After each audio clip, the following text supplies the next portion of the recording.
Assalamualaikum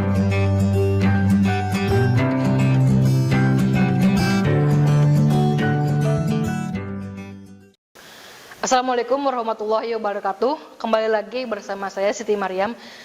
Kita membahas materi bab 10 setara kelas 10-11 mengenai strategi Indonesia dalam menyelesaikan ancaman terhadap negara.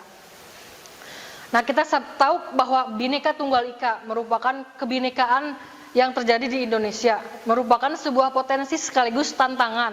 Sebagai potensi karena hal itu akan membuat bangsa kita menjadi bangsa yang besar dan memiliki kekayaan yang melimpah baik alam maupun budaya. Sebagai tantangan karena perbedaan tersebut dapat memunculkan konflik-konflik.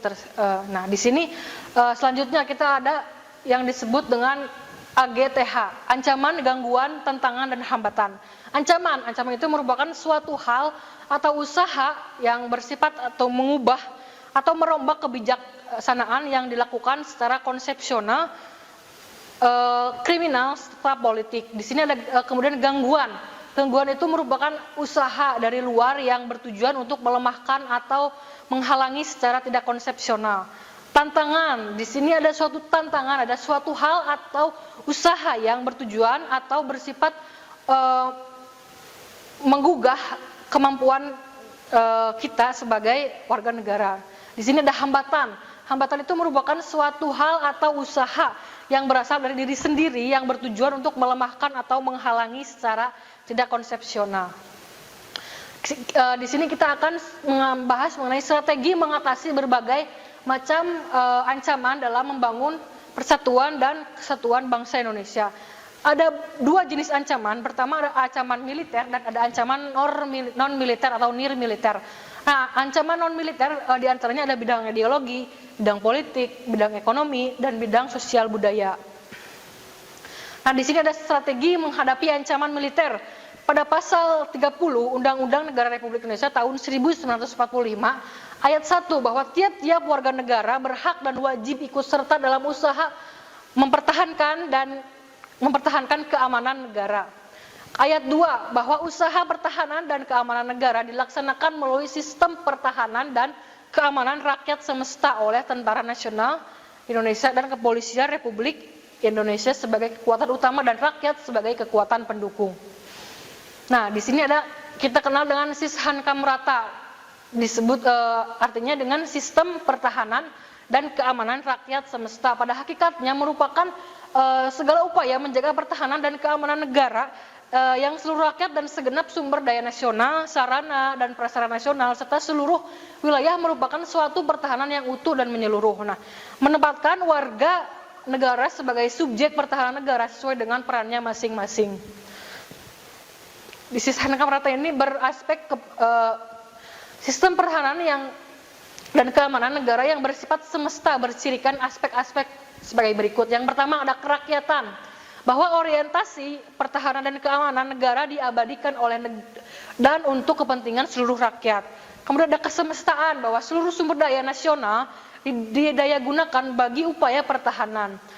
Dan aspek kewilayahan, bahwa gelar kekuatan pertahanan dilaksanakan secara menyebar di seluruh wilayah negara kesatuan Republik Indonesia sesuai dengan kondisi geografis negara atau kepulauan.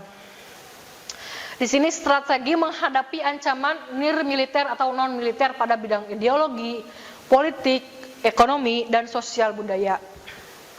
Pada bidang ideologi, nah di sini strategi untuk menghadapi ancaman non-militer di bidang ideologi dengan konsep pertahanan berlapis. Yang pertama, kementerian atau lembaga pemerintahan non-kementerian yang membidangi ideologi. Kemudian unsur pemerintahan yang membidangi politik luar negeri dan politik dalam negeri. Yang ketiga ada unsur pemerintahan yang membidangi informasi, dan yang keempat unsur pemerintahan yang membidangi pendidikan, kelima unsur pemerintahan yang membidangi agama, dan keenam lapisan militer.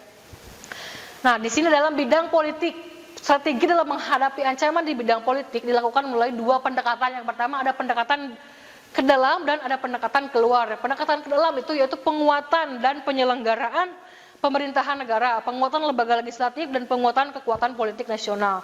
Kemudian pendekatan keluar, contohnya dalam peningkatan kondisi dalam negeri atau internal, meningkatkan kerjasama dengan negara lain atau secara regional. Kemudian penguatan ASEAN plus 6 supraregional, dan yang terakhir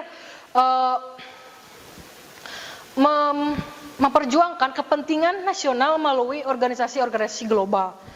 Selanjutnya pada bidang ekonomi, strategi dalam menghadapi ancaman di bidang ekonomi yang pertama dari internal, dari eksternal, dan unsur militer. Yang pertama dari internal, bahwa penciptaan lapangan kerja yang padat karya, pembangunan infrastruktur, penciptaan iklim usaha yang kondusif, dan pemilihan teknologi tepat guna sebagai solusi pemerataan kesempatan bekerja. Dari segi internal, untuk membangun dan menjaga hubungan baik dengan negara-negara utama dalam tatanan ekonomi politik dunia. Kemudian unsur militer, menciptakan kondisi keamanan nasional yang terkendali, membantu kelancaran distribusi komoditas dan kebutuhan pokok masyarakat.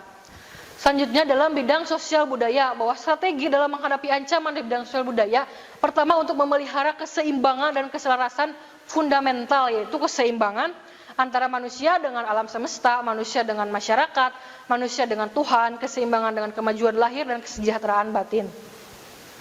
Nah, di sini ada partisipasi warga dalam mengatasi ancaman guna membangun persatuan dan kesatuan bangsa Indonesia. Dalam Undang-Undang Republik Indonesia Nomor 3 Tahun 2002 tentang Pertahanan Negara Pasal 9 Ayat 1 ditegaskan berbagai bentuk usaha pembelaan negara yang meliputi hal-hal berikut. Contohnya pendidikan kewarganegaraan di sekolah-sekolah dasar atau menengah, atas, tinggi. Kemudian ada pelatihan dasar kemiliteran, pengabdian sebagai TNI, pengabdian sesuai dengan keahlian atau profesi. Selanjutnya ada berbagai macam bentuk partisipasi warga untuk menjaga dan mengatasi ancaman-ancaman guna untuk mencapai persatuan dan kesatuan bangsa Indonesia. Nah, itu yang bisa saya sampaikan. Mudah-mudahan bisa menjadikan bahan untuk kita untuk terus menjaga negara kita agar terhindar dari berbagai macam gangguan-gangguan atau ancaman-ancaman. Terima kasih atas perhatiannya. Wassalamualaikum warahmatullahi wabarakatuh. Kunjungi sosial media lainnya seperti website kami di pkbmalfata.com, Facebook PKB Malfata Mananjaya, Instagram PKB Malfata _official. Dan terima kasih telah klik video ini. Jangan lupa like, comment, share, and subscribe untuk menunjukkan dukungan kamu terhadap channel ini. Enjoy the video, PKB Malfata.